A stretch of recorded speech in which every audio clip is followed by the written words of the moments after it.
Қазақ халқының әрбір ырымына, тыйымына, салт дәстүріне байыптап қарасаңыз, кішкентай ғана дүниенің арғы жағынан үлкен мағына жатқанын байқаған боларсыз. Қазақтың ұл қызды тәрбиелеудегі даналығы, мәдениеті осы бір айғақтар дәлел болып тұр. Кезінде нәзік жандының барлығы дерлік қолаң шашқа сән беріп, оюланған шашпау күмістелген шолпы таққан. Қазақ халқы тұрмысқа шықпаған қызына міндетті түрде атаулы әшекейлерді тақтырған.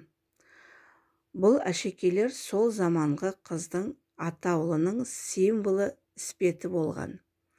Сонымен шаштың әдемілігін арттырған. Бұл бұйымдарды тағудағы түпкі мағына қандай? Шолпы шаштың ұшына шашпау бұрымының түбіне ілініп, шашпен бірге өріледі. Осылайша шаш салмағы ауырланып, ерте күннен осы әшекейді таққан қыз арқасын түзу ұстап, сәнді жүре алады. Сонымен қатар, шолпы салмағының арқасында шаш та ұзын болып өсіп, ауыр салмақты әсерінен күнделікті бас ауруы деген түсінік болмаған.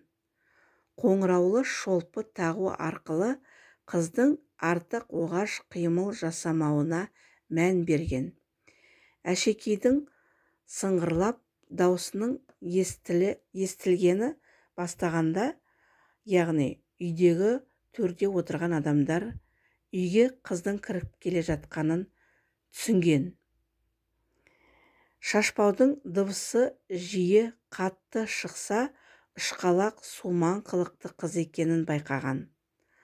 Ал ақырын ғана естілген шашпауды қыздың мінезі өте сабырлы, биязы, нәзік екенін аңғартқан қазақтар.